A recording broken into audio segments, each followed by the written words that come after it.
a quién estoy saludando, por eso digo así, en general, tecnologías, disculpen la impersonalidad con que doy las buenas noches. Creo que es Cristian, pero bueno, si no fuera. Gracias. Perdón, es que no tenía. No te apures, Alonso. Gracias, Cristian. Buenas noches. Bueno, buenas noches a todas, a todos. Vamos a continuar con este módulo con relación a los requisitos para acceder, a una consejería de OPLE, ¿no? Vamos a ver algunas cuestiones relativas, vamos a ver una jurisprudencia, porque ayer nos quedamos con el tema de la residencia efectiva, ¿no? Y vamos directo a una jurisprudencia que trata sobre los organismos públicos locales electorales para la elección, ¿no? Y bueno, vamos a ir viendo algunas otras cuestiones, criterios judiciales, vamos a ver las etapas y concluiremos con la cuestión de la ética, ¿no? Que retomaremos a Weber para la directriz que habíamos trazado con relación a la burocracia, ¿no?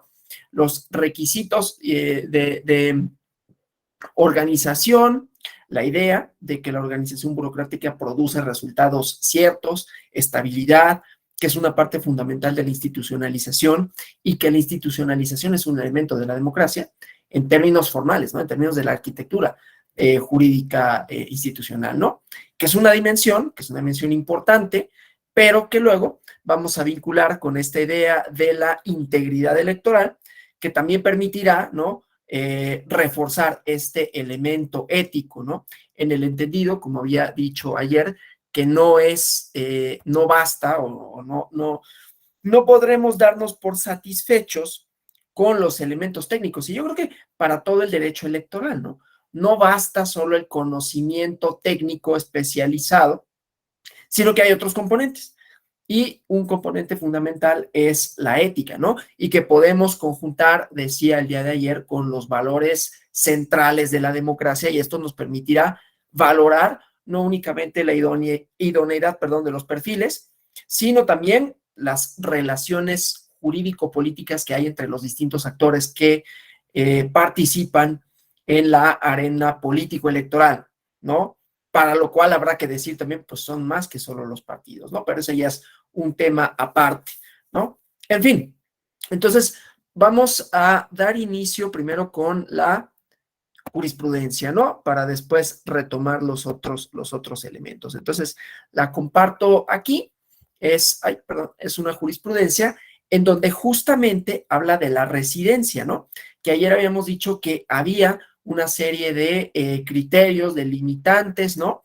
Algunas de las cuales tenían que ver con la idea esta que extrapolé un poco del derecho administrativo, pero de la puerta giratoria, el conflicto de intereses, ¿no? Que supone que cuando existe una finalidad que puede ser contrapuesta una con la otra, ¿no? Una institución tiene una finalidad, una institución político-electoral, y un partido político tiene otra, ambas legítimas, pero que pueden contraponerse por la propia naturaleza de sus funciones, por sus propios metas, digamos, ¿no? Y que por lo tanto entonces se prohíbe, ¿no?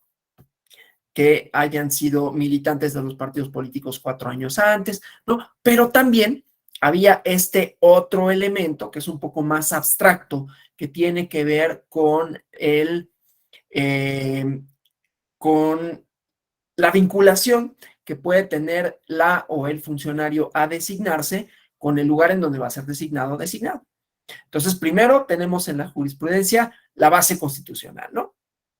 Así como la base legal en la Ley General de Instituciones y Procedimientos Electorales, es decir, después de la reforma de 2014. Y entonces, bueno, una idea de los principios pro persona, ¿sí? Y pro homine, ¿no? Y entonces, esto de la satisfacción de requisitos legales en cuanto hacia la elegibilidad. Y dice, ya vamos hasta acá, ¿no? Esto lo leo, esta es la única parte que me interesa leer. No se debe de subordinar en estos requisitos de elegibilidad a elementos formales, como es como es la exigencia de documentos específicos. Documento, una credencial, un comprobante de domicilio, ¿no? Ante la falta de una constancia para acreditar la residencia efectiva, ¿no? La autoridad atiende a situaciones del caso para ver si la conjunción de medios de prueba cumplen o no ese requisito, ¿no? No se puede negar la idea del domicilio efectivo, de la residencia efectiva, cuando no se adjuntó un comprobante, ¿no? Porque ese puede ser un requisito formal. Esto tiene como cosas procesales, ¿no? De cómo acredito la residencia efectiva, pero tiene otros componentes que, insisto, implican el vínculo que puede tener una persona con la entidad, ¿no? Tendrá que conocerla, como ustedes saben, ¿no? Cada entidad federativa pues tiene sus propias características, sus propias, ¿cómo decirlo? Pues sí, sus propias problemáticas, por decirlo de alguna manera, y entonces conocerlas es, digamos, tarea que también compete en las autoridades electorales, ¿no? No solo conocer a los partidos políticos como tales, sino, insisto, la problemática que habrá de resolverse, en la que estarán inmersos, ¿no? Esto también creo que funciona para evitar esto que decíamos ayer, en aras de que el hilo conductor ha sido la burocracia como un elemento de racionalización y que tiene los criterios de profesionalización y que tiene los criterios de maximización de los recursos, ¿no? Que no sea únicamente una especie de prebenda, ¿no? De a falta de dónde colocarte, pues te doy una consejería en el OPLE, ¿no? Además de que esto se robustece, desde luego, con los criterios de selección que ya habíamos visto, por lo menos de manera general, o por lo menos en el inicio, que es el Consejo General del INE quienes los designa. Ya habíamos dicho 7, ¿no? Para un periodo igualmente de 7 años, y las cuestiones relativas a la sustitución en caso de que haya vacantes como prevé la ley, ¿no? Entonces, bueno. Vamos a continuar con la presentación del día de ayer. Déjenme la pongo en pantalla completa. Aquí está, ¿no?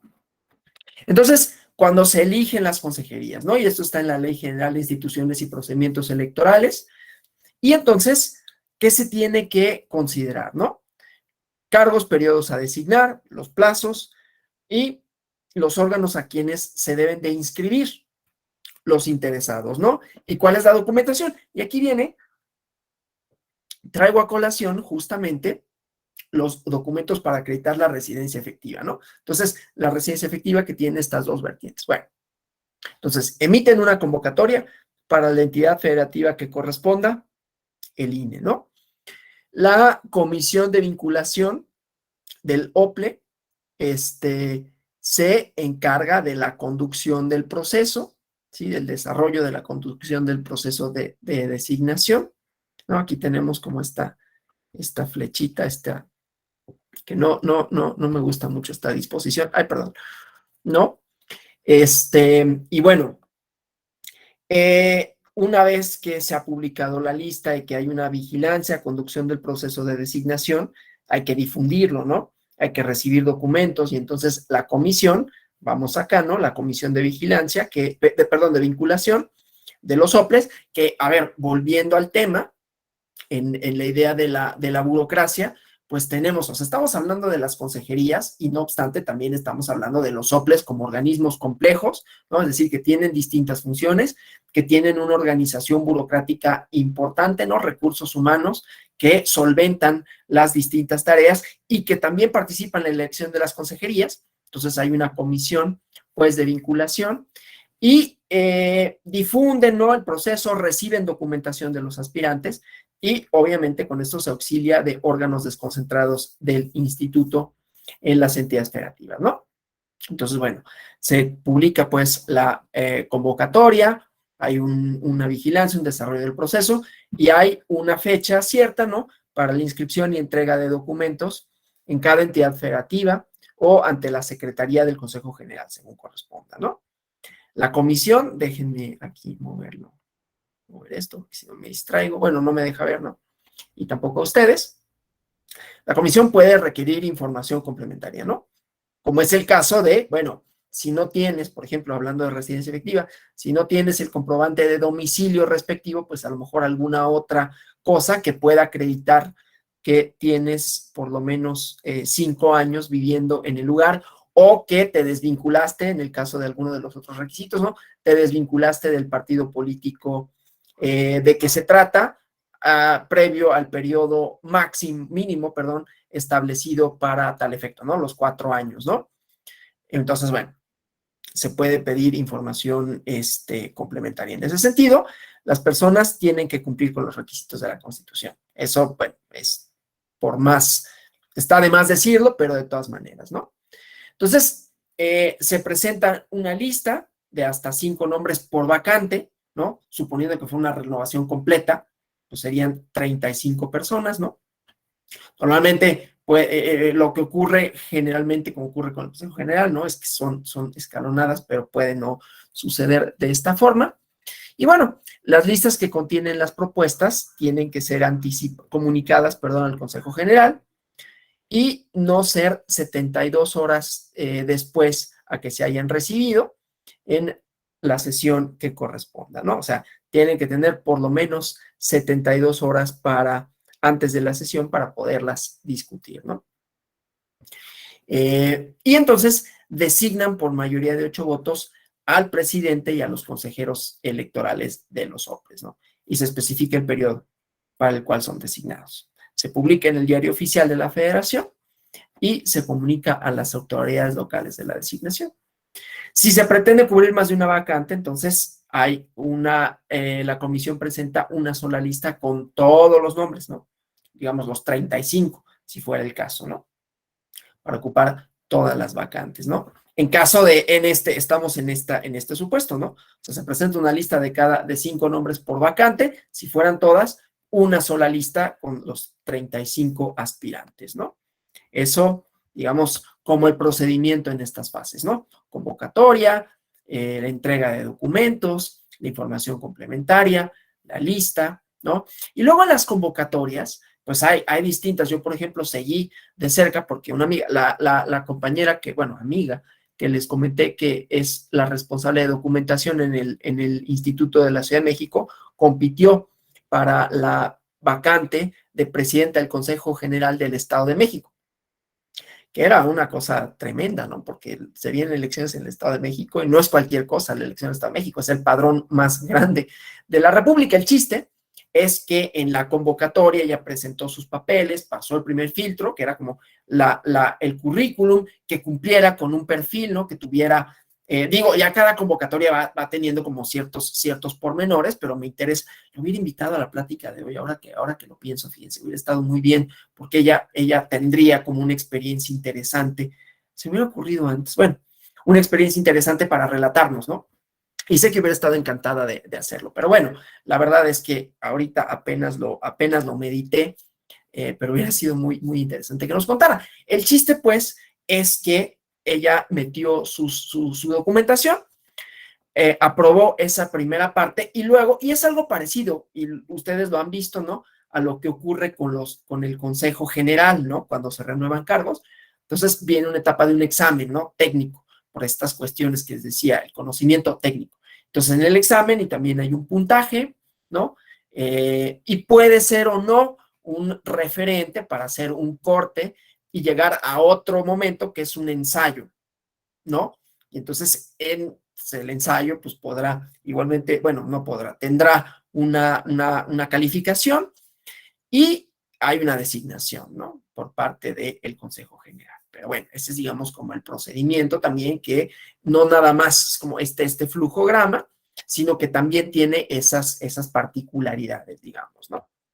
Bueno, aquí, ahora voy a moverlo para acá. Entonces, permítanme tantito, escucho la pregunta, nada más que tengo que irme aquí a mi pantalla para verles, ¿no? Voy, Sí, Yarumi Lisset, hola. Hola, doctor. Hola a todas, a todos. Yo también les puedo compartir un poquito. Tuve la experiencia también de participar en la segunda convocatoria para la presidencia del OPLE en el Estado de México. Ah, mire. Y en la segunda convocatoria tuve la oportunidad de llegar a esta entrevista. Entonces, no me fue tan bien en la entrevista, pero para hacer la primera experiencia, fue maravilloso para mí. Y bueno, comentar, aparte de los requisitos y de pues este flujograma que nos presenta, pues sí comentarles a las compañeras, compañeros que quieran participar en él es que hay que estudiar mucho. Hay detalles muy particulares, el examen se cambia, eso es bueno porque le da posibilidad a que los nuevos participantes estén en igualdad de condiciones para participar en el examen de conocimientos. Ceneval es muy estricto, es un examen muy cansado, de 4 horas.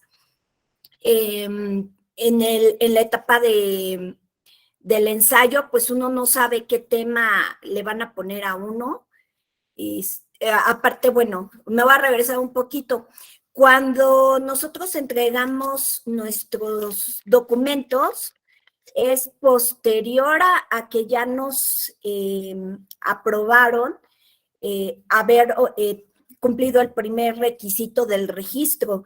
Y tenemos que estar al pendiente de la convocatoria, porque en la convocatoria hay pues pequeños requisitos específicos y hay que sacar, adjuntar al mismo registro, documentación, que si no leemos bien la convocatoria se nos va y pues ya no nos podemos quedar fuera, ¿no? En ese paso. Y pues el ensayo pues es un, yo digo que es un ensayo, pero más para,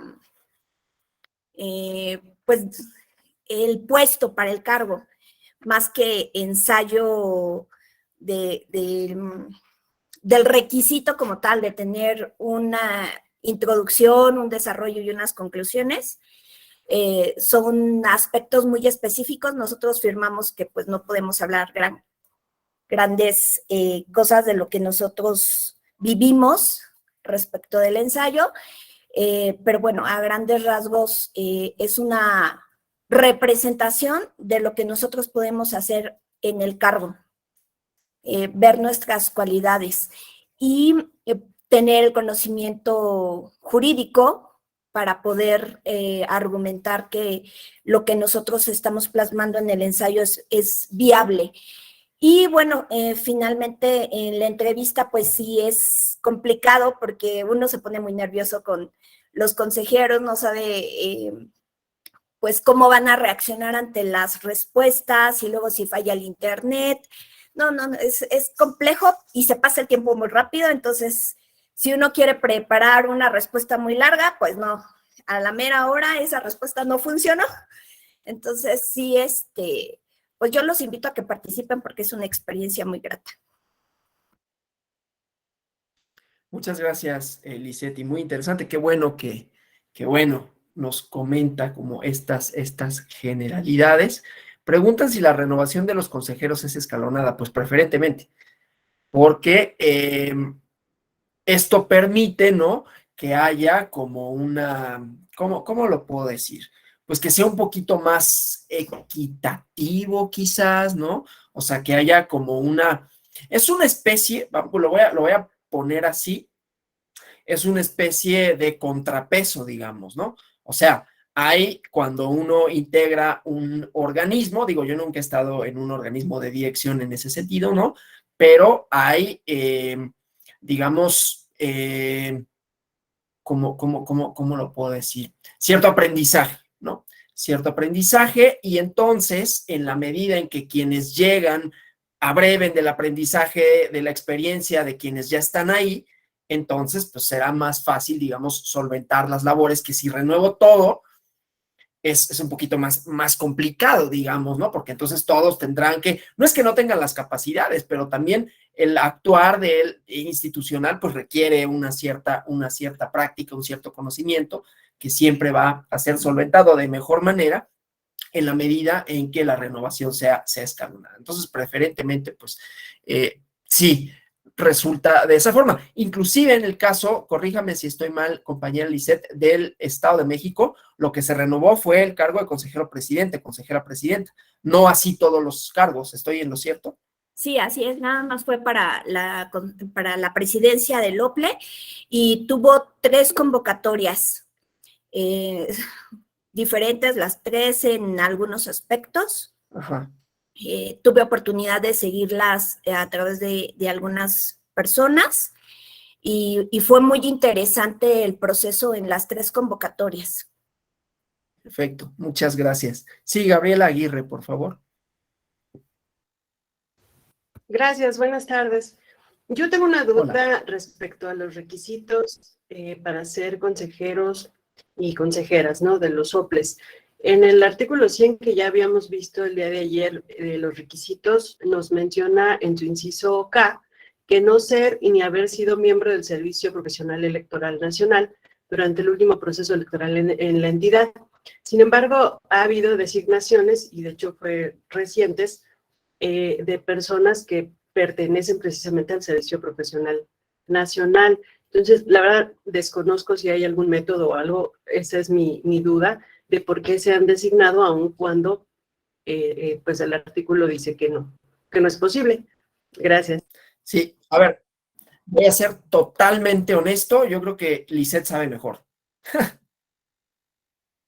De hecho, doctor, esa también era mi duda, porque en la segunda convocatoria que yo participé, que quedó una vocal ejecutiva perteneciente, bueno, que pertenece al servicio profesional, en la dupla, ya para elegir y que al final se declaró desierta, pues yo decía, ¿por qué la dejaron llegar? O sea, si ya no cumplía con el requisito, ¿por qué la dejaron llegar los consejeros hasta pues el dúo dinámico, digo yo? Y así hay muchos, como bien dice Gabriela, que están en la misma situación y hay unos que han sido designados, pero sí era la misma duda. Ahorita que dijo Gaby, pues dije, oh, ya somos 2.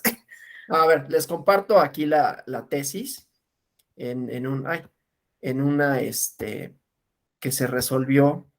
Ya nos comentó el compañero Antonio Urbina que ha sido inaplicado por Sala Superior, pero aquí está esta tesis, ¿no? Que dice lo siguiente: justamente la restricción de no haber sido miembro del Servicio Profesional Electoral Nacional es inconstitucional, ¿no? Aquí están los asuntos, ¿no? Que se han resuelto en ese sentido. Aquí está el criterio orientador, ¿no? Esta cuestión, el artículo 100, párrafo 2, inciso K, dice, es inconstitucional porque es una restricción desproporcionada del derecho a integrar a autoridades electorales. Y aquí, si ustedes leen cualquiera de estas sentencias, se hizo un examen un test de proporcionalidad, ¿no? O sea, las finalidades, legítima, útil, objetiva, razonable, ¿no? Porque pertenecer al servicio en realidad, si nosotros seguimos el hilo conductor que habíamos llevado ayer de la burocracia en términos positivos, pues esto en realidad, justamente como dice aquí, se presume que hay experiencia, conocimiento de las instituciones. Entonces, no es un riesgo de vulnerar los principios, porque además tampoco hay una incompatibilidad, digamos, como sí lo habría en el caso de haber sido miembro de un partido político, candidata, candidato o funcionario dentro de la dirección de un partido, ¿no? Porque no hay un conflicto de intereses. Entonces, aquí está la idea, ¿no? Esta tesis vigente en ese sentido. Entonces, efectivamente, se ha decidido inaplicar esa porción normativa porque no hay una idoneidad en cuanto hace a la finalidad de la norma y los efectos de la misma en cuanto hace a la función electoral, ¿no? Pero bueno, gracias de todas maneras por la duda. Y gracias a quien nos comentó así de manera general que había estado resuelta por la Sala Superior.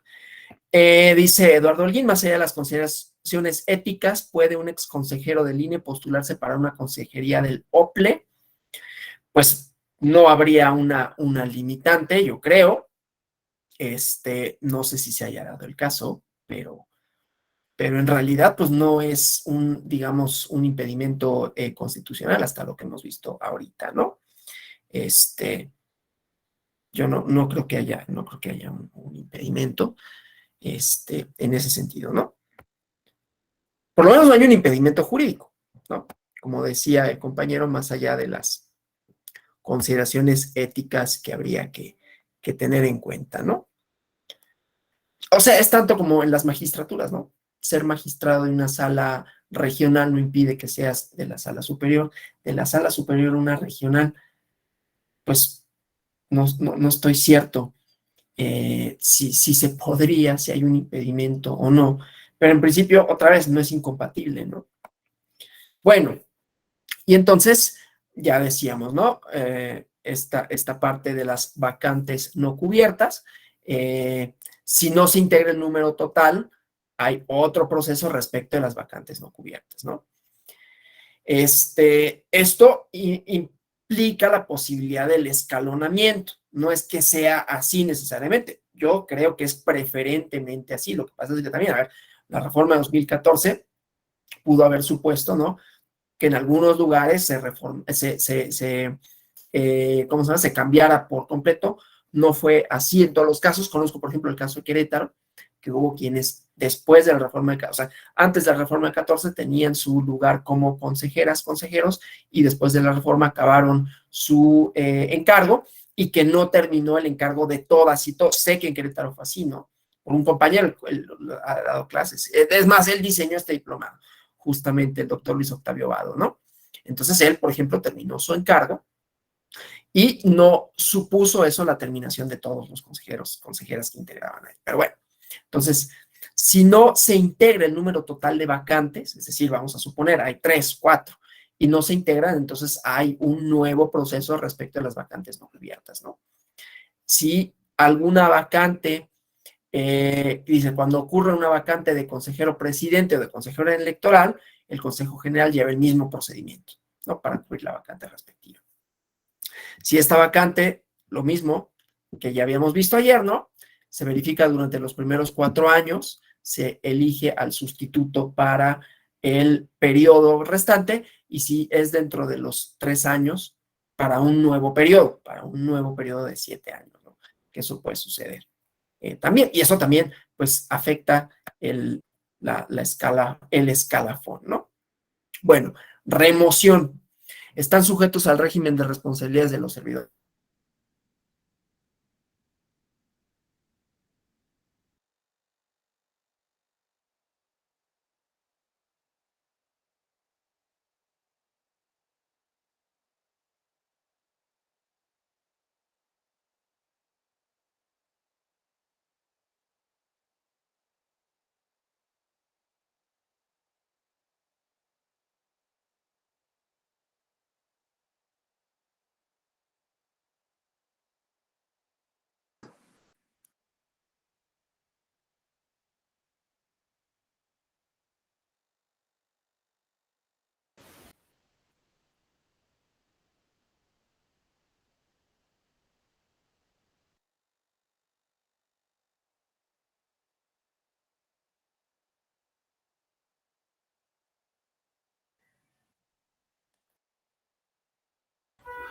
Alonso, te perdimos el audio.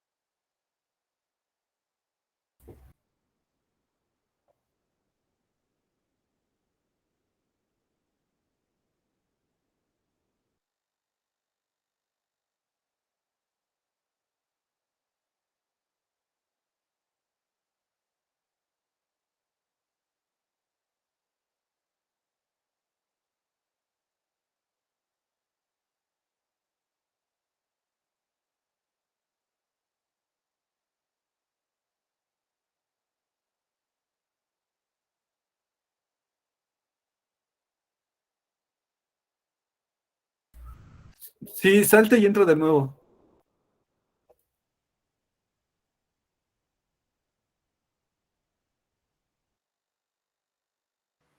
¿Ahora ya me escucho? Ya. Ya, perfecto. Bien, muchas gracias. Gracias por... Esta es la cosa con luego no estar al pendiente, digamos, de la pantalla principal, porque estoy viendo como las diapositivas y luego pasa eso, pero muchas gracias por haberme avisado. Y bueno, me moví de todas maneras del lugar porque luego quizás pueda tener que ver la conexión, ¿no? Ahí están ahí un poquito deslumbrando las lámparas, pero bueno. Entonces decía, no sé si alcanzaron a escuchar, estaba diciendo esta idea de la incompatibilidad o de la conflicto de intereses, ¿no? Las instituciones pueden tener fines legítimos, pero pueden estar contrapuestos. Pueden estar, ¿no? El objetivo puede ser uno que contraríe los principios bajo los cuales se rige otra institución. Si aquí estamos hablando de regular que la contienda sea equitativa, pero de pronto yo fui, no yo pues personalmente, ¿no? Pero yo fui miembro de un partido político, se ve minada, por un lado la credibilidad, que ya es mucho, ahorita vamos a hablar de esta integridad electoral, ¿no? Por un lado la credibilidad, pero por otro lado también resulta altamente probable, ¿no? Que no me, digamos, conduzca con la debida rectitud, por esa razón, y que pueda potencialmente favorecer a un partido en detrimento de los demás y en detrimento de la voluntad ciudadana, ¿no? Entonces, a eso se refiere. Voy a regresar a la presentación porque la dejé de compartir ahorita, ¿no? Entonces, estábamos con estas causales de remoción, que insisto, todas, a ver, me decía que no se puede ver, déjenme ver que se vea. Ok, a ver, es que dice que hay un error al compartir la pantalla. Déjenme intentarlo nuevamente. No me deja compartir la pantalla por alguna razón. Bueno, a ver, voy a ir como mencionando esta idea y ahorita vemos si más adelante me es posible compartir la pantalla. No sé por qué no me deja, pero no digo que me ayuden en tecnologías porque es mandarles la presentación, es perder como más tiempo, ¿no? De todas maneras, ahorita voy como mencionando las generalidades. Y yo les hago llegar la presentación, ya hubo quienes me la solicitaron, ¿no? El día de ayer, y de todas maneras les hago llegar a la coordinación del diplomado para que esté a su disposición, ¿no? Y entonces ahorita, insisto, para evitar estas demoras innecesarias, continúo, ¿no? Decía pues, entonces participar en actos para el cual están impedidos legalmente, realizar nombramientos, es el otro inciso, si quieren acompañar la presentación, en la Ley General de Instituciones y Procedimientos Electorales, artículo 102, numerales 1 y 2, ¿no? Estamos relatando, estoy sintetizando el contenido del artículo, ¿no? Digo, para que tengan un material de apoyo, nada más es como lo que yo estoy diciendo, y finalmente ahí se contienen estos incisos a los que me refiero, pues, ¿no?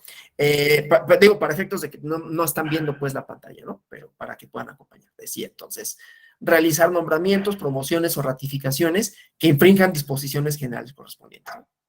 Lo mismo, o sea, no seguir los procedimientos, por eso me interesaba tanto hablar de la burocracia, ¿no? Y de todo lo que implican los procedimientos y la certeza que otorgan.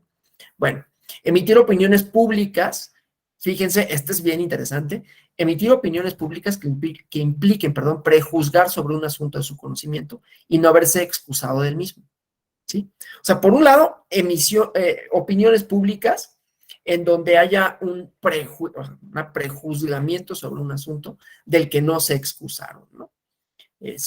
Si emito una opinión pública, ¿qué quiere decir? ¿Puedo emitir opiniones públicas? Sí, pero entonces me tengo que excusar. No, si eso implica prejuzgar sobre un asunto. Vamos a pensar, un partido político que es cualquier parecido con la realidad es mera coincidencia, ¿no?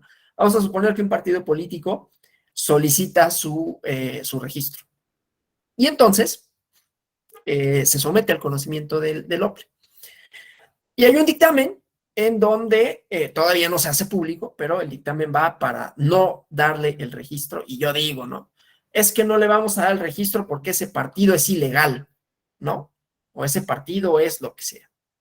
Eso ya tendría que hacer que yo me excusase. Si no lo hago, entonces ya contaminé el procedimiento. No, de todas maneras contaminaría, o sea, aún si no me excuso, ¿no? Pero bueno.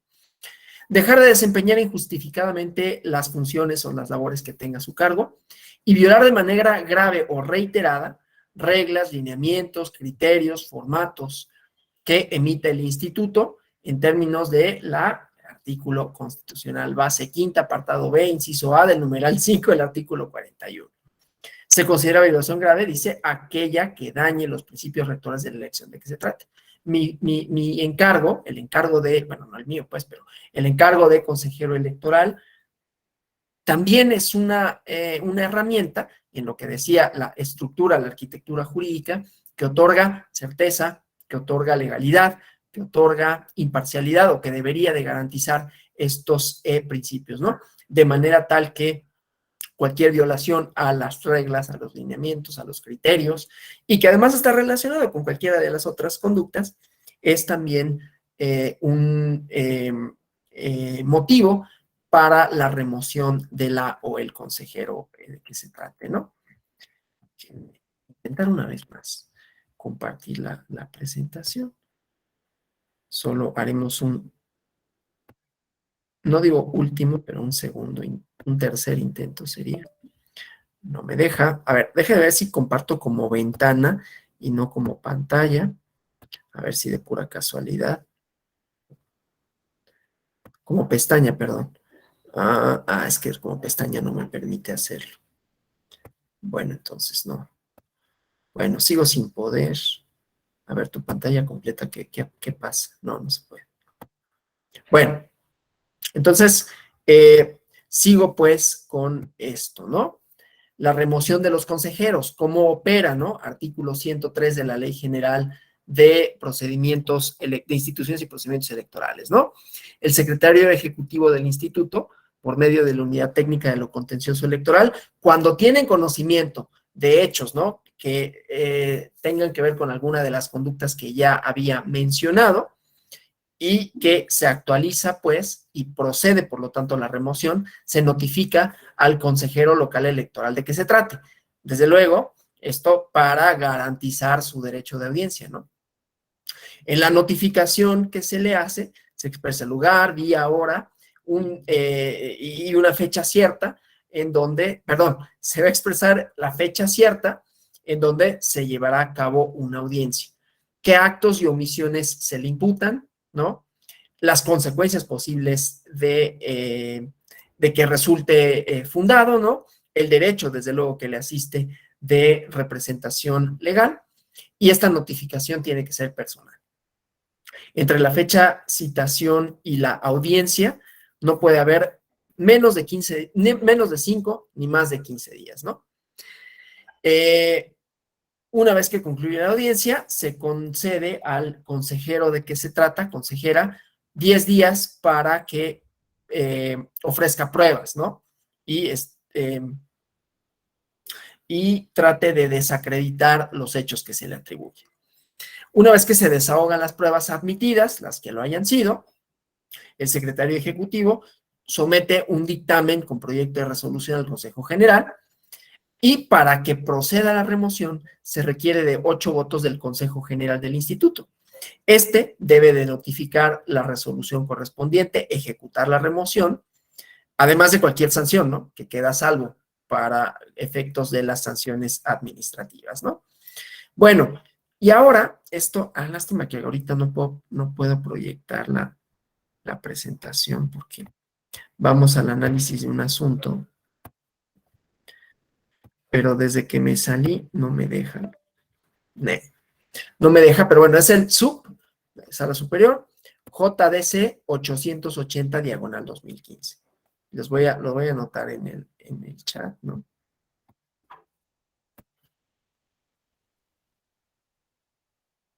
Las redes sociales, sí, pues sí, cualquier medio.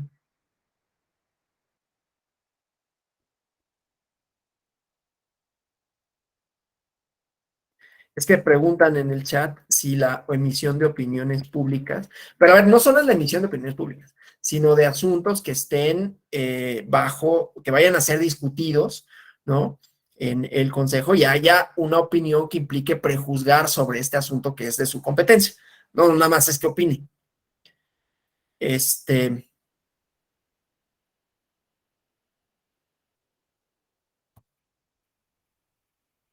Ahorita vamos a lo de, preguntan también que quién solicita la remoción, ¿no? Déjenme, ahorita vamos al asunto, ¿no? Y ahorita vemos esa cuestión de la solicitud de remoción. Bueno, entonces, en este asunto que les comento, JDC 880/2015, ¿no? Promovió una persona que controvertía la base tercera de la convocatoria de Tamaulipas. Cada convocatoria puede tener sus propias características, ya decíamos, ¿no? Aunque siempre procurarán que se acredite, pues, el elemento técnico. Habrá que tener conocimiento, ¿no? Pero bueno, entonces, en la convocatoria para Tamaulipas había un requisito, que era tener más de 30 años de edad al día de la asignación. Ya habíamos hablado del requisito de edad como uno de los elementos, ¿no? Y que decíamos por qué. Bueno, el chiste es que en el acuerdo respectivo, el INE aprobó dicha convocatoria y ya, ¿no? Eso. Entonces, ¿qué era lo que decía, ¿no? El que estimaba violatorio de sus derechos este acto de reclamo, esta convocatoria, ¿no? Decía, bueno, primero que nada, la libertad de escoger la actividad a la cual se quiere dedicar uno, ¿no? Me limitan en razón de mi edad, sin tomar en cuenta otros méritos, ¿no? Cívicos, académicos, laborales, sociales y culturales. Se violentaba también el superjuicio, o eso decía, principios de legalidad y equidad, porque dice, para ser senador se requieren tener 25 años cumplidos al día de la elección. Para ser diputado federal basta con 21 años. Esta edad, además, coincide con lo que exige Tamaulipas para ser diputado local. Entonces, es inequitativo que para ser consejero presidente o consejero del OPLE de Tamaulipas hubiera mayores requisitos que para una responsabilidad igual o mayor de la que tienen los mencionados, perdón, o menor de la que tienen los mencionados legisladores, ¿no? O sea, suponiendo, en esta manda decía, que en una de esas la consejería electoral era una responsabilidad menor que la de un legislador. Y que además el derecho político de acceder a este cargo del servicio público está condicionado a la participación en función de la edad, como ya decía, sin tomar en cuenta otros elementos, ¿no? Méritos académicos, cívicos, laborales, sociales y culturales. Y entonces era como una discriminación por edad que coartaba derechos político-electorales porque condicionaba la posibilidad de estar en la convocatoria según la edad, ¿no? ¿Qué dijo la Sala Superior? Primero, el requisito fue establecido en la convocatoria, pero además tiene un fundamento legal, que es el artículo 100, párrafo 2, inciso C. Ya nos referimos ayer a ¿no? Que es tener más de 30 años de edad al día de la designación, y que tenía una racionalidad, ¿no? Que ayer comentamos. Una de ellas, que era, pues, la experiencia, ¿no? La experiencia no solo profesional, la experiencia, o sea, bueno, ahorita vemos la diferencia, que vamos a establecer la diferencia con relación a la representación, ¿no? Pero bueno, entonces otorga, pues, al órgano legislativo la Constitución la libertad de configurar estos requisitos de elegibilidad. Para ser designados en estos cargos tienen que cumplir, dice la propia Constitución, los requisitos de la ley. Por lo tanto, este requisito se, deriva de una disposición constitucional. Tiene base constitucional, aunque la Constitución no lo pormenoriza. Eso me recuerda algo que ahorita les voy a contar, ¿no? Y con relación a esto y el 41 constitucional, ahorita que dije párrafo, base, inciso, subinciso. Y entonces, al tener estos elementos, ¿no? O sea, la parte legal, estar fundado en la LEGIPE, que desde luego los requisitos de la LEGIPE no son inamovibles, no pueden no ser inaplicados. Ya vimos la cuestión del Servicio Profesional Electoral Nacional, que era una limitante que no tenía una justificación racional, ¿no? En términos del ejercicio de la función y por qué esto tendría que ser tomado en cuenta. Pero en este caso, los 30 años tienen base constitucional y de configuración legislativa. Y entonces, tener 30 años de edad al día de la legislación, desde un punto de vista legal, es procedente, digamos, ¿no? No es limitativo. Además, digamos, ese es como, bueno, tiene sustento legal y constitucional. Pero además, dice la Sala Superior en esta resolución que para ser nombrado para cualquier empleo, para comisión del servicio público, la o el ciudadano tiene que satisfacer los requisitos de elegibilidad e idoneidad, o idoneidad, ¿no? ¿Por qué hay requisitos de idoneidad en el servicio público? Y volvemos a la idea de la profesionalización en la burocracia, ¿no? Bueno, pues porque constituyen la base en donde descansa la gobernabilidad, ¿no? Garantizar la idoneidad de las personas que aspiran a ocupar los puestos a través de determinadas exigencias, ¿no? Y hablando de elegibilidad e idoneidad, hay elementos intrínsecos, ¿no? Primero, objetividad y certeza, que las autoridades políticas y electorales estén en plena posibilidad de verificar que se cumplan y que además se cumplan igualmente por todos los aspirantes, las y los aspirantes. Que no haya, pues, discrecionalidad con relación, otra vez, hablando de la profesionalización, de la burocracia y esto, ¿no? Que sean los mismos para todos, procesos ciertos que deriven en resultados igualmente racionales para una mejor función y que la institución, que es esta parte importante de la democracia, ¿no? Bueno, entonces, evitar la discrecionalidad. Y en cuanto hace al planteamiento de la vulneración a la igualdad sobre cargos de esta naturaleza y por ende supuestos de hecho distintos a regímenes jurídicos diferentes, o sea, compara el requisito de edad para cargos federales de elección popular con cargos de naturaleza administrativa electoral. ¿Y qué pasa con estos, no? Aquí amplío un poco lo que dice la sentencia, pues es que no es lo mismo. La representación, independientemente de la responsabilidad política que puede suponer constitucionalmente, las responsabilidades en las que puede incurrir una legisladora o un legislador y las consecuencias de derecho que eso pueda tener en el ámbito penal administrativo, aquí estamos hablando de una competencia que no nada más es de representación. La representación, no estoy minimizándola, ¿no? Pero tiene, digamos, otras características. Tan es así que para la representación tampoco se requiere, por ejemplo, ¿no? Poseer una licenciatura. Para el OPLE sí se necesita y que sea por lo menos 5 años previos a la publicación de la convocatoria, bueno, a que la persona solicite o participe, ¿no? Y esto por experiencia, porque es una disciplina, ¿no? Es un trabajo que requiere de un cierto conocimiento técnico. Y podríamos ponernos un poquito más y decir, y requiere una cierta, voy a decirlo así, no estoy diciendo que esto sea un razonamiento mío, ¿no? Una cierta templanza, y la templanza te la da la edad, ¿no? Desde luego, bueno, pues entonces para eso mejor pone el requisito a los 50, ¿no?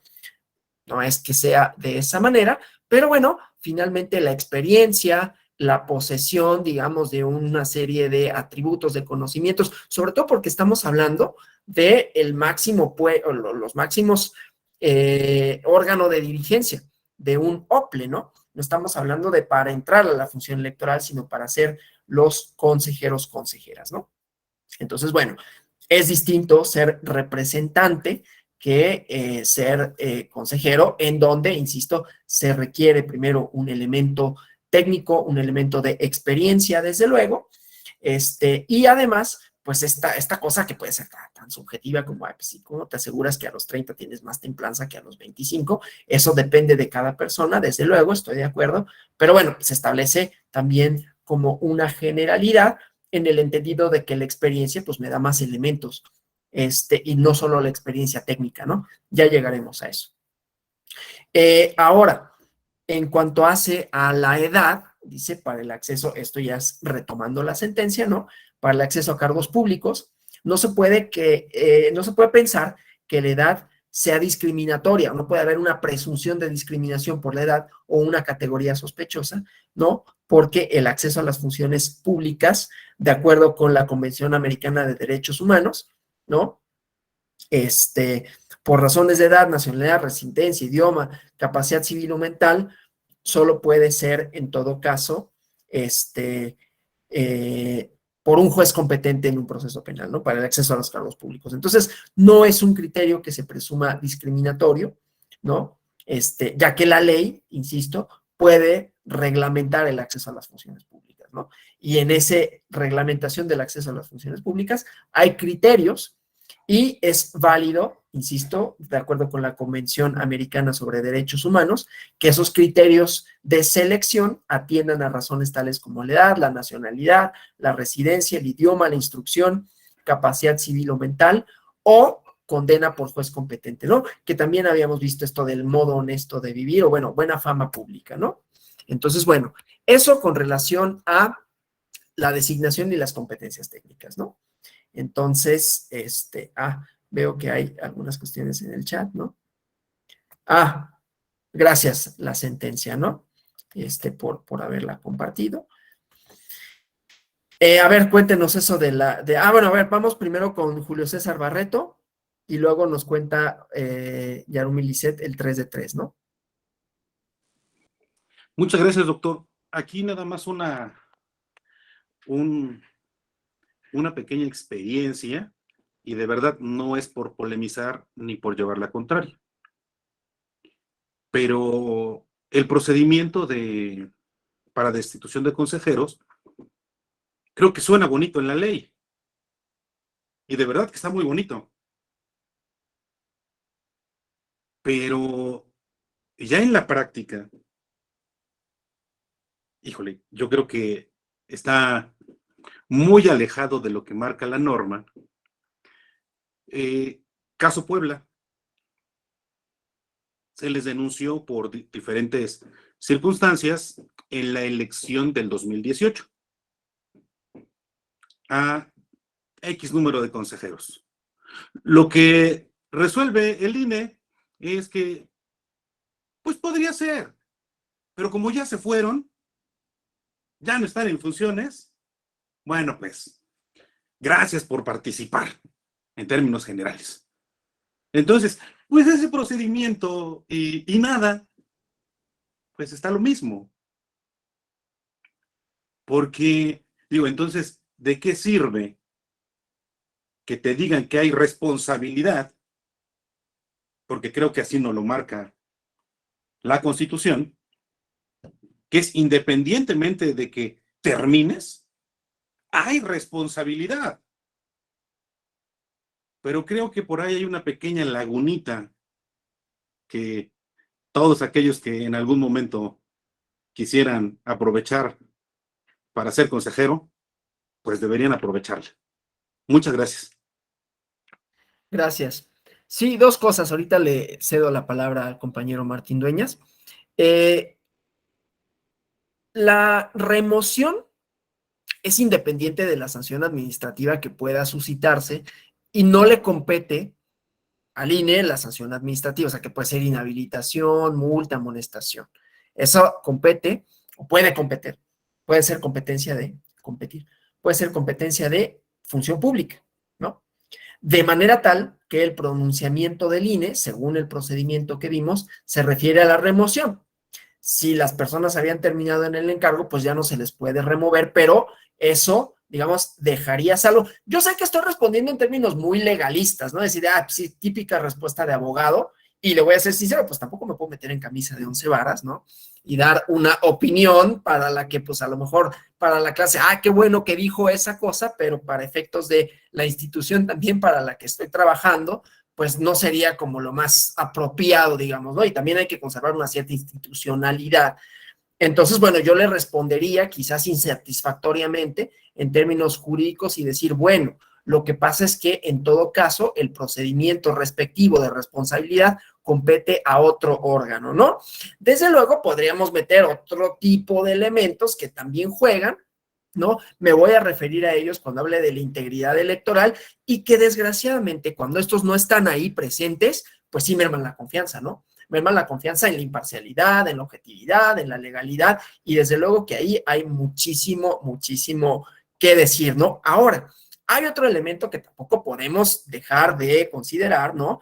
Que es que, pues, lo que se pone en juego no es cualquier cosa y entonces también hay intereses, no solo, digamos, legítimos en cuanto hacia la función pública, sino de otros actores políticos que muchas veces ponen en cuestionamiento para politizar, para partidizar ciertas decisiones, y eso es normal, digamos, hasta cierto punto, pero que también tendríamos que tener ese elemento en cuenta para decir, bueno, este actuar indebido del que se acusa, pues también podrá tener cierto componente político, que yo no digo que con eso estoy exonerando a nadie, porque en realidad el procedimiento no lo conozco, no conozco las conductas de las que se hayan acusado en ese caso específico que comenta, pero bueno, pues siempre hay un elemento polémico por las consecuencias político-partidistas que esto también conlleva, digámoslo de esa manera, ¿no? Perdón por la respuesta así tan formal, tan institucional y probablemente tan insatisfactoria, pero bueno, eso es lo que puedo decir, digamos, en este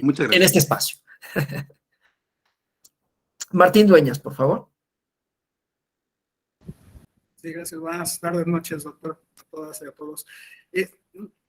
Ahorita que estamos viendo la cuestión de los requerimientos, una disculpa, hay tormenta eléctrica acá en Colima, hablaba de la cuestión de la idoneidad y se dio un caso pues realmente polémico en esta última designación de presidencias en octubre pasado, con dos presidencias, la de Querétaro y la de Colima. La de Querétaro fue por cuestión de residencia. La de Colima fue porque la actual presidenta, bueno, no voy a mencionar nombres ni nada, ya había sido consejera. En 2014, en la primera integración, fue designada. Sin embargo, se le revocó el nombramiento un mes después de haber sido designada por pérdida de la confianza al haber sido ella pues presidenta de un tribunal y al haber anulado unilateralmente una elección en el año 2003. En aquel 2014, pues la sala superior dijo, sí, es cierto, no cumple con los criterios y se le revocó. Sin embargo, en este 2021, primero la comisión de vinculación determinó que pues podía prescribir esta idea de que una persona puede corregir el camino y se propuso y al final pues quedó como presidenta. Entonces, realmente ahí es como poner a choque si realmente los cambios en los sentidos de las sentencias que realizan la sala superior van de acuerdo también con lo que pueda establecer el Consejo General del INE, contraviniendo a veces los propios principios. Entonces, lo pongo ahí sobre la mesa. Sí es un tema pues algo delicado y complicado, pero pues es lo que hay. O sea, no son muchos los casos. Ahorita mencionaba el compañero de Puebla, que es lo que acaba de pasar con Hidalgo. A 4 consejeros se les estableció un procedimiento de remoción por la cuestión del PREP, que no funcionó, que realmente hubo una cuestión de, pues no sé si de ineptitud o de descuido del cargo, y al final 2 ya habían salido y pues no aplicó ninguna sanción contra ellos, siempre, pero sí hubo contra la presidencia y otra consejería. Entonces sí son como pues cuestiones que dejan el sabor amargo, agridulce, claro, bueno, qué es lo que se va a resolver en estas cuestiones. Es cuanto. Muchas gracias. Sí, yo creo que, a ver, lo voy a decir así, creo que no se ha superado del todo en todos lados esta parte de las relaciones políticas, ¿no? Y eso, pues, siempre es un elemento, un factor a tomar en cuenta y que conlleva a resultados indeseables, ¿no? Ahora, también hay que tomar en cuenta, ¿no? No estoy hablando del caso específico porque otra vez no lo conozco, ¿no? Pero que finalmente, pues sí, las faltas, digamos, las faltas en las que puede incurrir una persona, pues sí, digamos, sus efectos, que son las sanciones, pues están sujetas a una temporalidad que sea racional con relación a la falta que se cometió. Entonces no se puede hacer extensivo a toda mi vida, ¿no? O sea, vamos a suponer que yo cometo un delito, ¿no? Y que ese delito me amerita prisión. Ya, me voy 5 años, me guardan 5 años, ¿no? Bueno, ya que compurgué mi pena, digamos, ya no tendría, vamos a señalarlo, ¿no? A quienes hayan visto la película esta de La Letra Escarlata, ¿no? Vamos a señalarlo por toda la vida porque cometió, sí estuvo mal, sí pagué, pero bueno, pues esto también está sujeto a una temporalidad. Insisto, no estoy exonerando a nadie, no conozco ni a la persona, ni el caso, ni nada, solo para, otra vez, pues decir, bueno, finalmente, pues también las conductas y su sanción, pues están sujetas a una racionalidad. Esto quizás lo sepa mucho mejor que yo Daniel Díaz Cuevas, ¿no? Que está en la FEPADE y que sabe que pues justamente cuando una sanción tiene una temporalidad, sigue una racionalidad con relación a la conducta y que pues eso no tendrá que ser así como, pues para siempre ya ponemos en duda tu integridad, ¿no? Digamos, ¿no? También depende de la falta en la que se haya incurrido, insisto, sin que esto debe entenderse como una defensa a nadie porque no conozco el caso en específico. No sé, Daniel, si estoy en lo cierto cuando hablé con esto con relación a las sanciones y las temporalidades a las que están sujetas.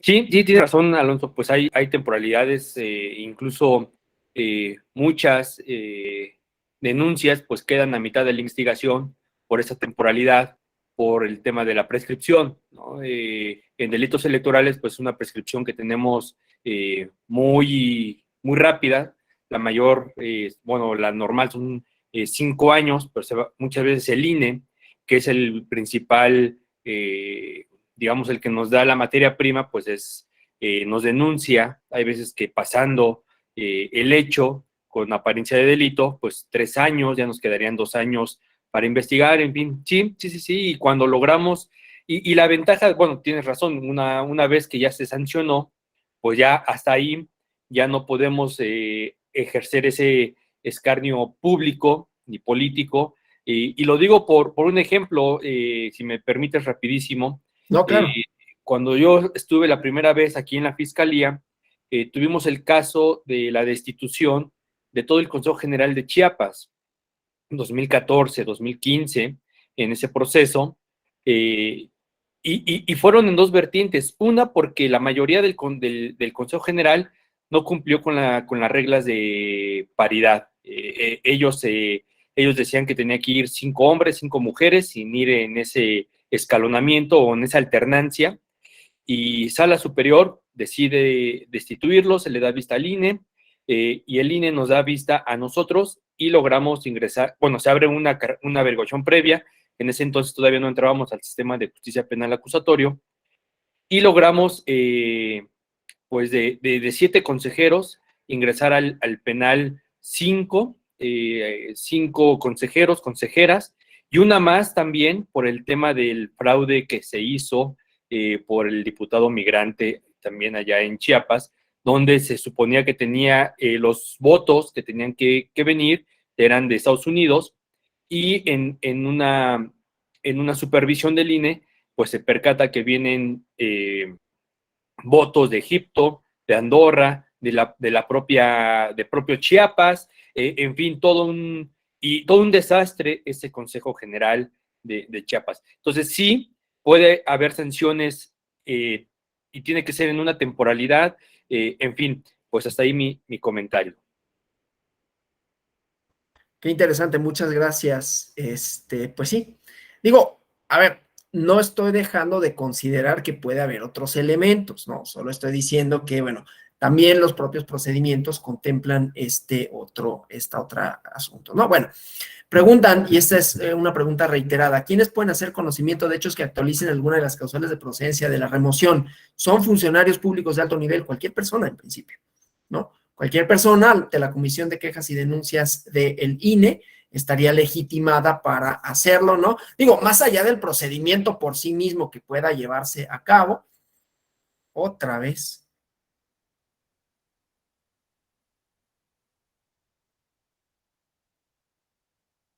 Sí se escucha, doctor. ¿Sí? Es que, a ver. Ya, es que como que hubo una intermitencia en la conexión de internet. Ahorita ya se escucha, ¿verdad? Ahorita tendría que escucharse. Ok. Sí, es que aquí inclusive me notificó la intermitencia. Bueno, decía, la cosa con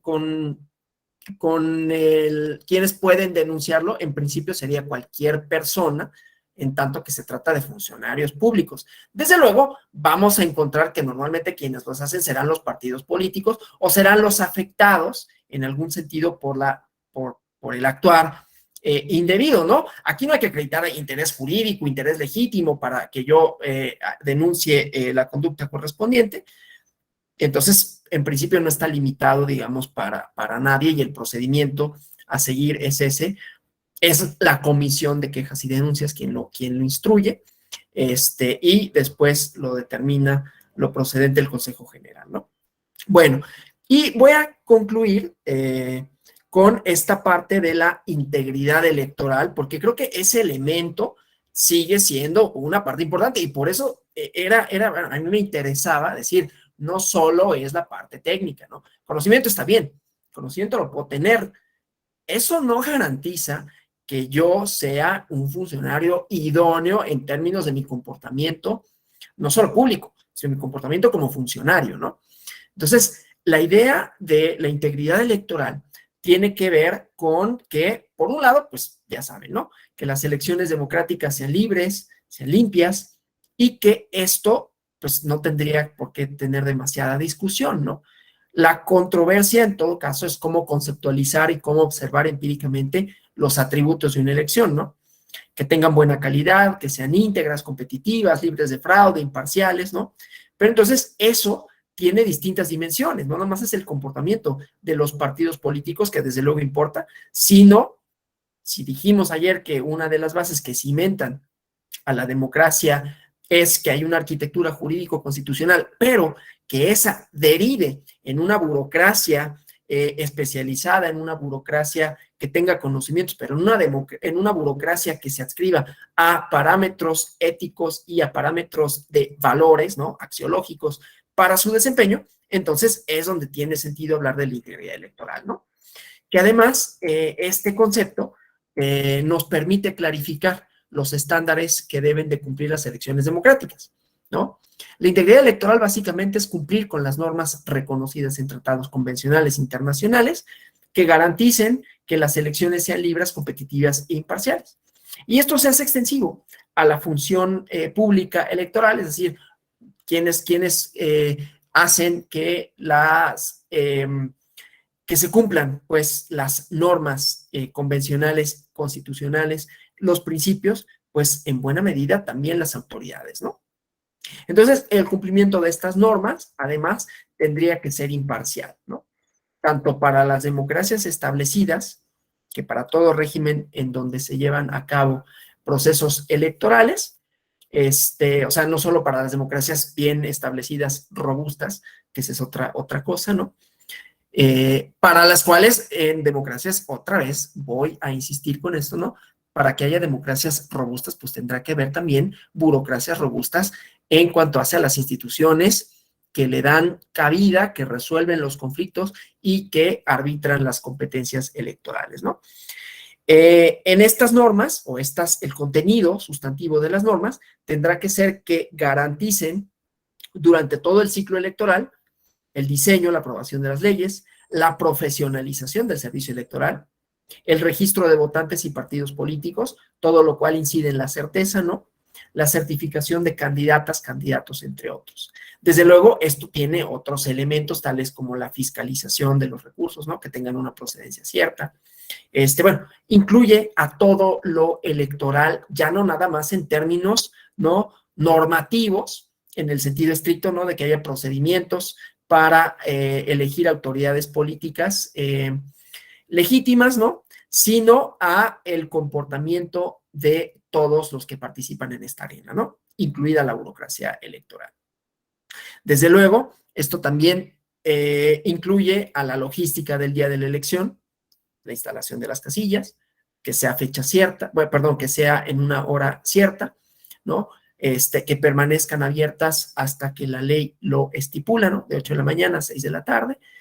Obviamente esto también incluye, otra vez, las dimensiones del comportamiento de todos los actores políticos relevantes para las jornadas electorales, los límites constitucionales para ello, ¿no? Que persiguen, como sabemos ya, la finalidad de certeza, autenticidad y legalidad, ¿no? Decía, pues, la logística de la elección. Y esto viene a colación, fíjense, esto de la logística de la elección, de la instalación de las casillas, más allá de que por sí mismo el hecho de que cierren anticipadamente o que haya hechos de violencia puede derivar en delitos electorales, ¿no?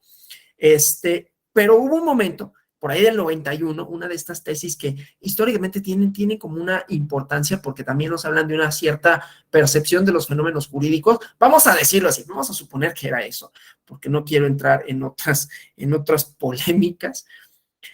Era un sistema taxativo, ¿no? Las nulidades. Entonces, no se podía declarar nulidad salvo por aquellas cosas que estuvieran específicamente previstas por la ley. Y entonces se acreditó para la elección del 91 que hubo casillas que cerraron. O sea, la única condición para la cual una casilla puede cerrar anticipadamente es porque se votan todas las personas que están en el registro, ¿no? Si no, no hay causa justificada. Aquí se cerraron casillas y dijeron, pues sí, pero no podemos anularla porque la ley no lo contempla, ¿no? Es una forma de verlo, un poquito cerrada, porque la teoría del acto jurídico podrías decir, pues es que los actos jurídicos solo pueden producir efectos si son válidos y un elemento de validez de las elecciones, pues es que estas sean ciertas y eso trastoca ese principio. Pero bueno, es una tesis de un 91 en donde todavía tampoco podíamos hablar ni de facultades, ni de competencias, ni de un sistema propiamente democrático, sino que era como en los albores de, ¿no? Pero bueno, entonces la logística incluye los procesos de conteo, la emisión de los resultados, la resolución de controversias, etcétera, ¿no?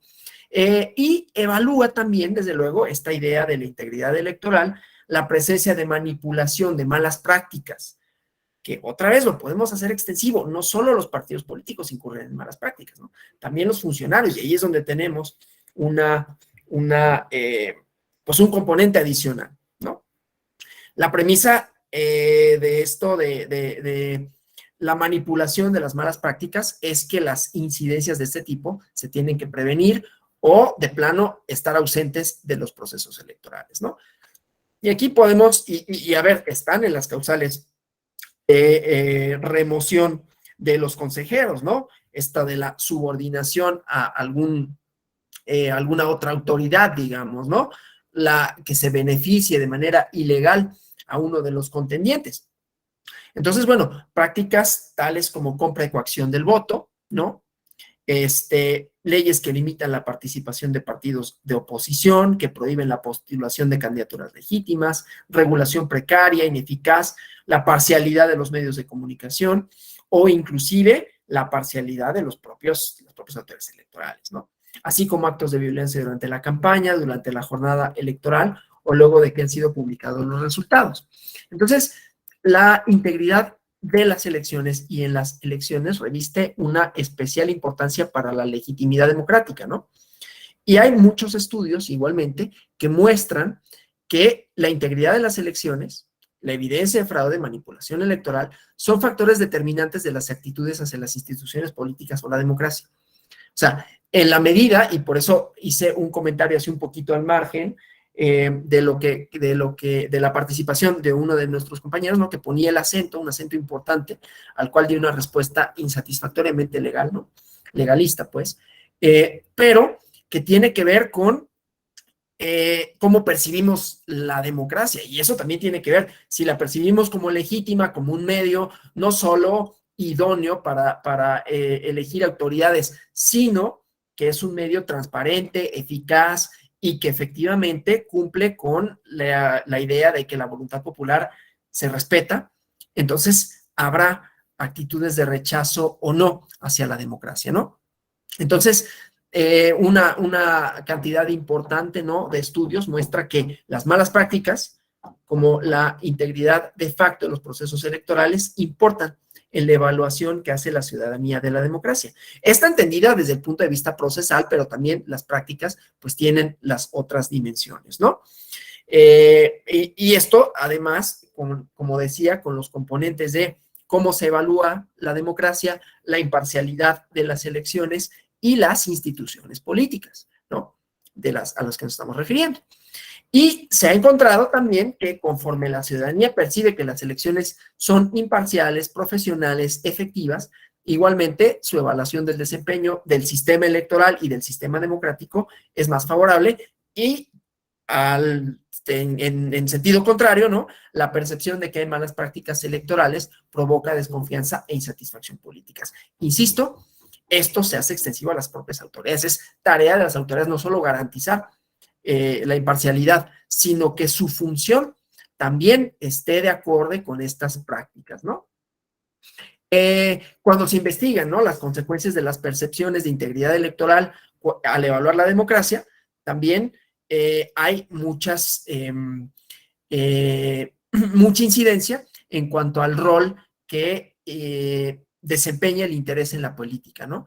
Que tenga como factor, digamos, como condicionante de esa relación. O sea, la actitud que refleja la opinión de las personas acerca del valor de involucrarse en temas políticos también está afectado por cómo se evalúa la integridad electoral, ¿no? Entonces, ese concepto me lleva finalmente a algo que les había adelantado el día de ayer, que es la ética de la responsabilidad según Max Weber, ¿no? Que quiero terminar con esto, así como comencé con Max Weber, termino con Max Weber, porque una sociedad política, dice Max Weber, no se puede constituir a partir de conjuntos normativos inconsistentes, aunque estén sustentados en respetables moralistas nihilistas, ¿no? O sea, irracionales éticamente, ¿no?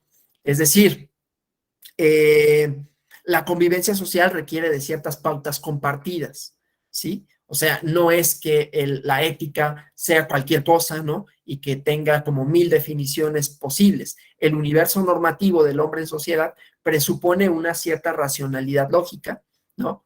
Y entonces, la ética también implica una cierta consistencia, ¿no? No quiere decir que cualquier norma es válida por sí misma, ¿no? Aunque, claro, tenemos el problema de órdenes morales, pero estos tendrían que ser más o menos consistentes. En el caso de la democracia, podríamos pensar, obviamente, en la estabilidad institucional, en el profesionalismo, en la certeza y también en el respeto a las normas de convivencia y a la pluralidad, que yo creo que es como la pluralidad no solo de opiniones en sentido liberal, en el sentido liberal restringido, ¿no? John Locke, Stuart Mill, ¿no? Que es pues, la libertad de ideas, sino la pluralidad entendida como las sociedades políticas modernas tienen distintos grupos sociales que tienen legitimidad, que participan en la esfera pública y que estas, en tanto no signifiquen la exclusión de otros, que son por ser minoritarios, culturalmente hablando, numéricamente hablando, social, económicamente hablando, sean excluidos, ¿no? Y entonces también habrá ese elemento. Pero la ética de la responsabilidad se refiere a la ética también de la función de las personas que ocupan cargos de gobierno, ¿no?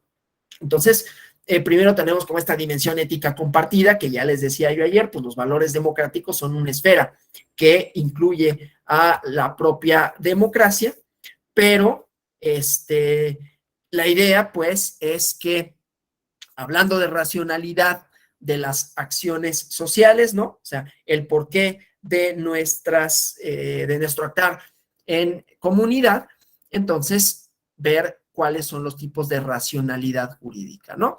Que es el tema que me ocupa. Voy a desarrollarlo un poquito, espero no perderme en este mar de conceptos teóricos, ¿no? Pero entonces decía, hay una serie de comportamientos éticos que van a ser definidos en las comunidades políticas, que son sin duda cambiantes, ¿no? Porque las sociedades así muestran, ¿no?, dinamismo, y me parece a mí que uno de los ejes centrales de las democracias contemporáneas, además de la propia función político-electoral de la arquitectura institucional, está la esfera de valores, y uno, o me parece el valor toral, el valor más importante contemporáneo, es la pluralidad y su respeto, ¿no?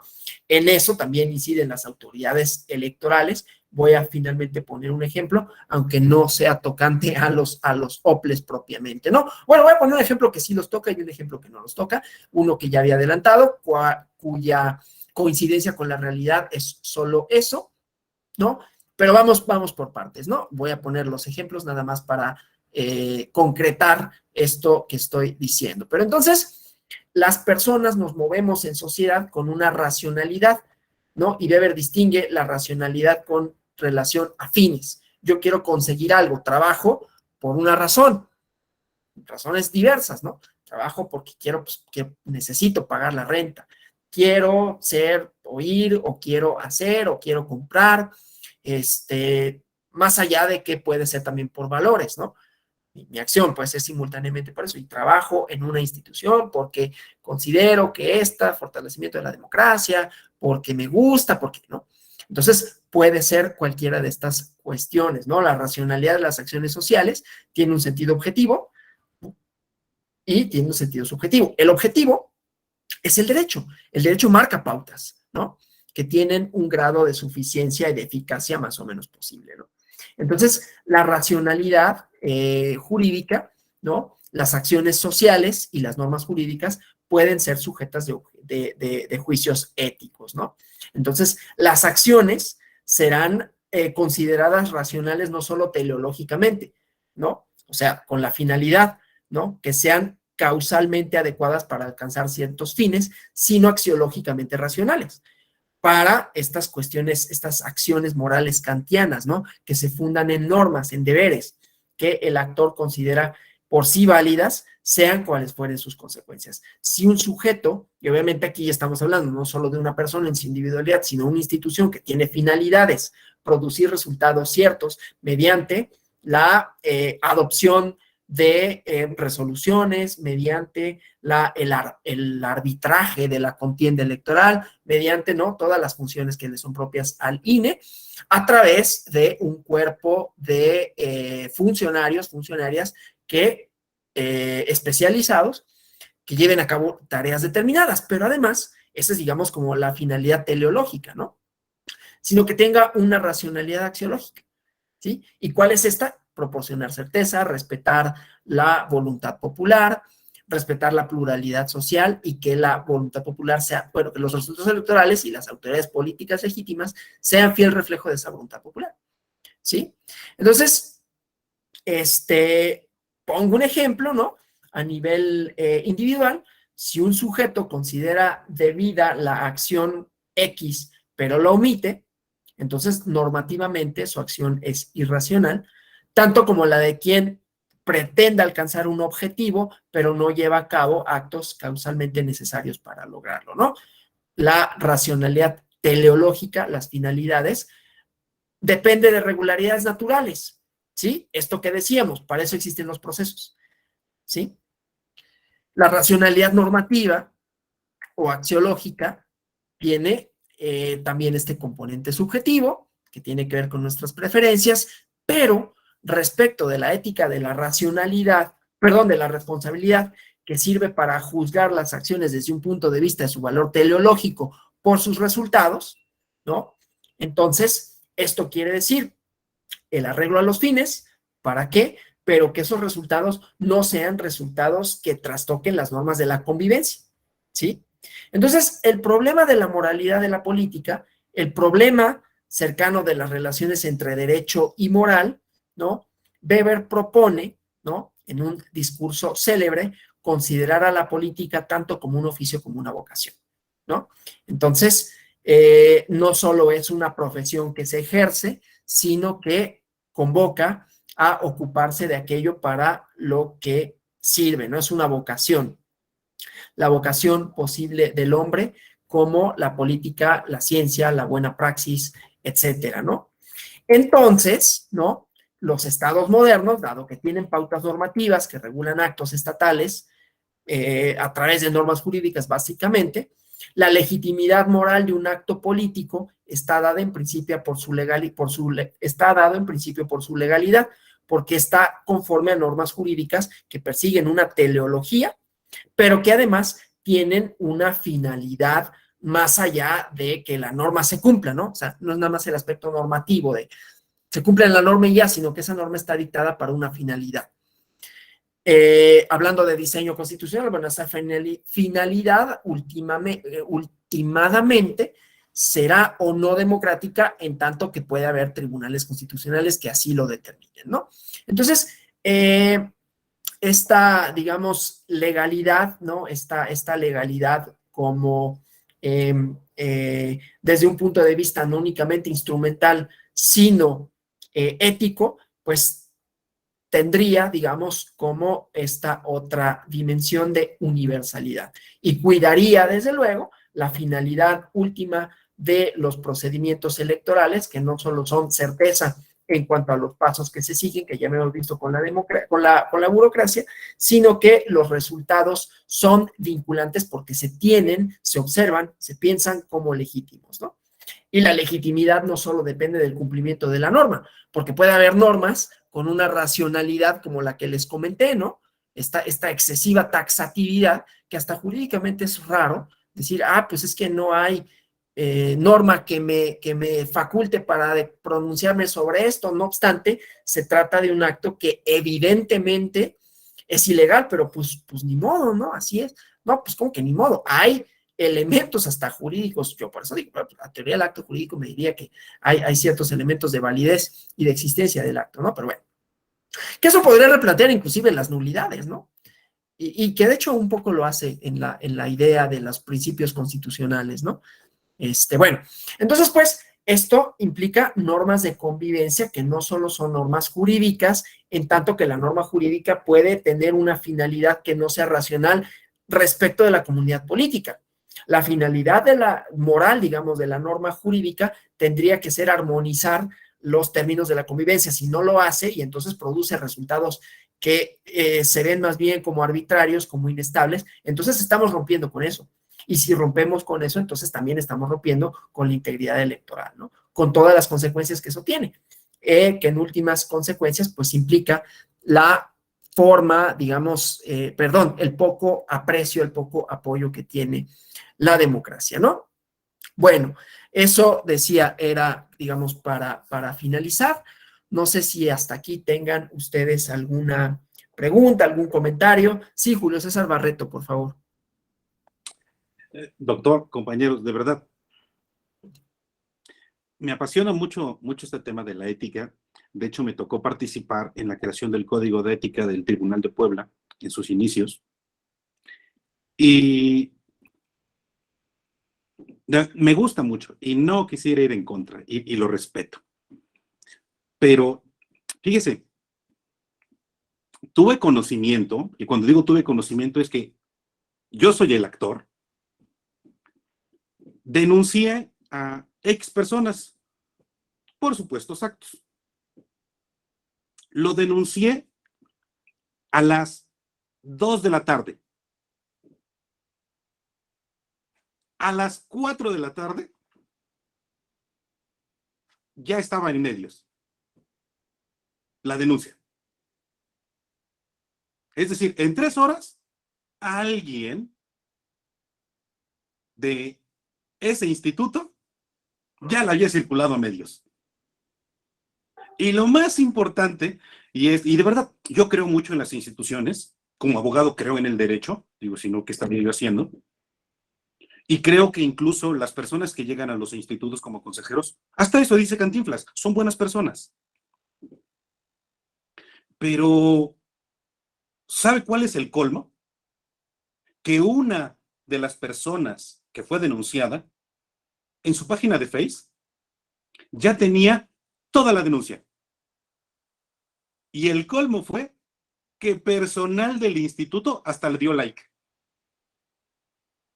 Entonces, bueno, pues esa conducta ética está bien, pero creo que los intereses alcanzan al instituto. Y ahí se desvirtúa un poco lo que de manera muy clara, y me atrevo a decir de manera magistral, nos acaba usted de exponer. Pero ya en la facticidad se aleja un poco. Muchas gracias, compañeros. Gracias, doctor. No vuelvo a interrumpir. No, gracias. Sí, lo que pasa es que, a ver, por eso decíamos, tendría que haber una adecuación en 3 niveles. Por un lado, la norma fija ideales, ¿no? Y además, esos ideales tienen una doble intencionalidad.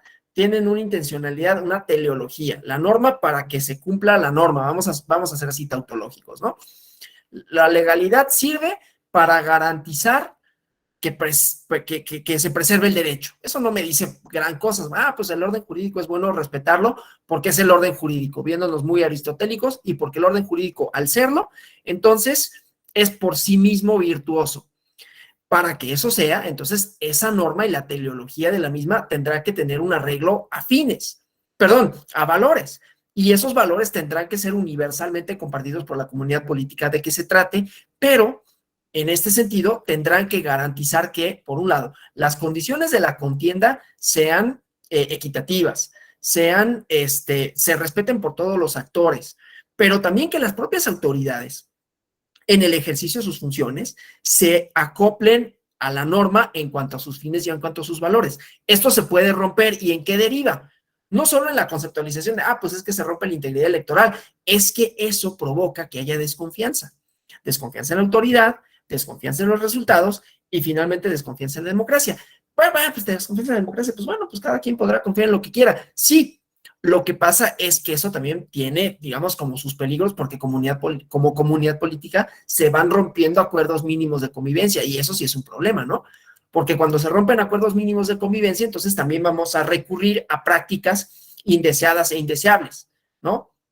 Como no encuentro una solución por parte de las autoridades porque hay una colusión efectiva o percibida, pero para efectos es lo mismo, ¿no? Si yo la percibo porque su actuar no me convence, y no me convence porque es una cuestión sistémica, entonces puedo recurrir, por ejemplo, a la violencia. No me convence, entonces yo hago justicia por propia mano. O sea, es un sistema, digamos, ¿no?, que tendría que funcionar en ese sentido, y entonces la siguiente adecuación no solo es con la norma y los valores, sino que la conducta tendrá que ir de acuerdo con esas dos cosas. No sé si me explico. Cuando hay distancias, entonces lo que tenemos, pues definitivamente, llamémosle así, es el ilegitimidad.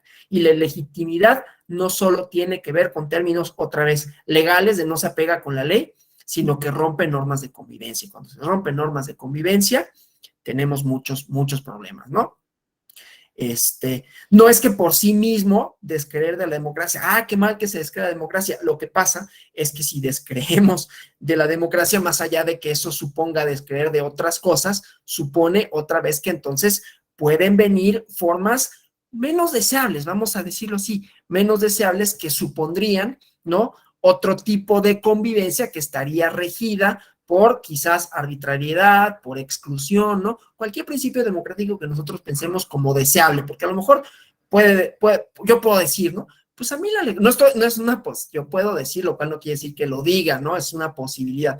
Pues a mí la legalidad no me importa mucho, pero sí me importa, por ejemplo, que se respete el pluralismo social, no solo pluralismo de ideas. Entonces hay un valor democrático que sí quiero compartir y que sí quiero fundamentar, y que eso, en todo caso, haría que yo considere que la democracia sea un sistema válido, menos que los procedimientos, ¿no? Los procedimientos importan, pero me importan menos que los resultados que arrojan esos procedimientos, que es respeto a la pluralidad, ¿sí? En la medida en que yo deje de desvincularme de esa forma con mi comunidad política, porque descreo de la norma o de quienes las aplican, entonces, insisto, tenemos problemas que pueden romper ciertas lógicas de cohesión social, ¿no? Quizás me eché un choro así demasiado grande para dar esa respuesta, pero desde luego que es pertinente en términos de lo que hemos visto, ¿no? Entonces, garantizar la función, garantizar los requisitos para una burocracia robusta en el mejor de los sentidos, ¿no?, como ayer lo habíamos expresado, implica garantizar las propias instituciones democráticas en su actuar. Gabriela Aguirre, por favor. Gracias, doctor, nuevamente.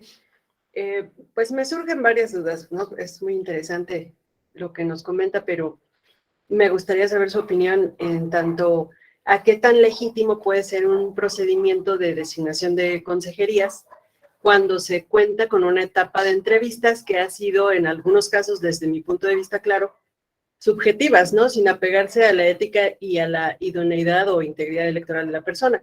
Es decir, la entrevista se deja al arbitrio total del entrevistador o de su ética propia. Me gustaría saber su opinión. Sí, mire, la semana pasada tuve la oportunidad de dar una conferencia que se llamó Derecho e Incertidumbre, y entonces decía yo en la conferencia que hay cierto margen, no de discrecionalidad, de incertidumbre, de indeterminación, que no podemos prever el resultado de una controversia, no podemos prever el resultado de una norma previamente a que surja un conflicto, ¿no? Pero lo que sí tendríamos que tener por cierto, porque entonces una persona de manera muy atinada me pregunta, bueno, pero entonces si el derecho es indeterminado, eso quiere decir que los resultados, porque yo empecé cuestionando la idea de la seguridad jurídica que nos da una certeza, ¿no?, y que nos permite como movernos, ¿no? Esta predictibilidad de que una resolución va a ser tomada de conformidad con el derecho, y ahí ya empezamos con los problemas. Dice, pero entonces, ¿qué pasa con las autoridades que, o sea, pareciera que está legitimando entonces la discrecionalidad de la autoridad? Si el derecho es indeterminado, entonces la autoridad puede hacer lo que quiera, ¿no? La autoridad nos tiene que, o sea, hay un cierto margen de indeterminación, pero esa indeterminación lo será siempre y cuando, ¿no?, el resultado final sea consecuencia de una deliberación, sea consecuencia de una argumentación. Entonces, bueno, en ese sentido, me parece que cuando no existe, o sea, cuando prevalece una discrecionalidad, que no es lo mismo que indeterminación. Indeterminación es no sé cuál es el resultado, no sé cuál es el resultado de una controversia a priori, ¿no? Pero cuando esta indeterminación es producto de la discrecionalidad, tenemos un problema. Y creo que ese sigue siendo un tema, ¿no? Un tema que tiene como muchas aristas. La falta de credibilidad también atiende a que se vislumbran como ilegítimas ciertas prácticas, ¿no?, que se denuncian en la prensa, que además tienen como una cierta raigambre en nuestra cultura política, y desde luego este margen de discrecionalidad que se supone que las leyes acotan, si no se ve así, si no se vislumbra así, pues nos sigue pareciendo una simulación, ¿no? Y eso es algo que es muy, muy nocivo también para la credibilidad de las instituciones, y creo que sí hay muchísimo trabajo pendiente. Tampoco se trata de que yo vengo aquí a decir que todo funciona y que así es la ley y que no sé qué y que está perfecto, porque definitivamente no es así, más allá de que tampoco me pronuncie así demasiado sobre temas escabrosos, pero sí hay que decir que falta mucho por hacer en materia de credibilidad, y que esos márgenes de discrecionalidad no ayudan, por decirlo en términos amables, ¿no? Sin duda. No sé si respondí de manera cabal a la pregunta, ¿no? Sí, muchísimas gracias. Es un tema complicado, pero muchas gracias. Sin duda. Bueno, no sé si haya alguna otra participación, algún otro comentario. Dice Victoria del Rocío Palma Ruiz, incluso en la calificación de los ensayos como idóneos es subjetivo, pues al leer los ensayos idóneos se puede ver que es discrecional la calificación de los mismos. En principio, uno podría pensar, digo, porque a mí me toca calificar ensayos pues cada semana, ¿no?, como tutor de una maestría, que los ensayos tendrían que tener un contenido mínimo, ¿no? Un contenido gramatical, un contenido de sustantivo, ¿no?, en términos de responde o no a la pregunta planteada, lo argumenta de manera adecuada.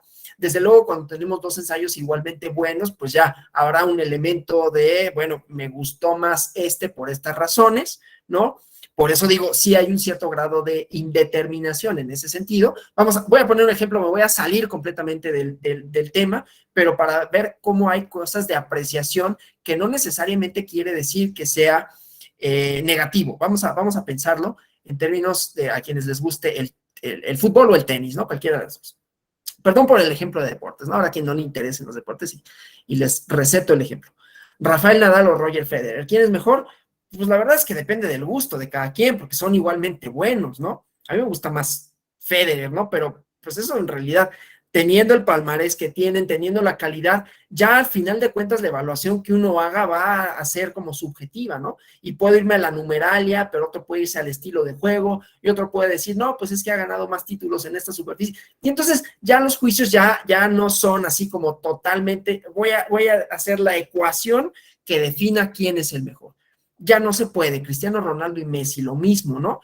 Pues en realidad, quien quede, o sea, si fueran ellos, si esos fueran los requisitos para ser consejero de un OPLE, mira, la verdad es que quien quede es un perfil idóneo y queda a final de cuentas ese pequeño margen de decir, bueno, es que este ensayo responde mejor, es que en la entrevista, es que sumados todos estos factores, por eso son varios pasos, ¿no?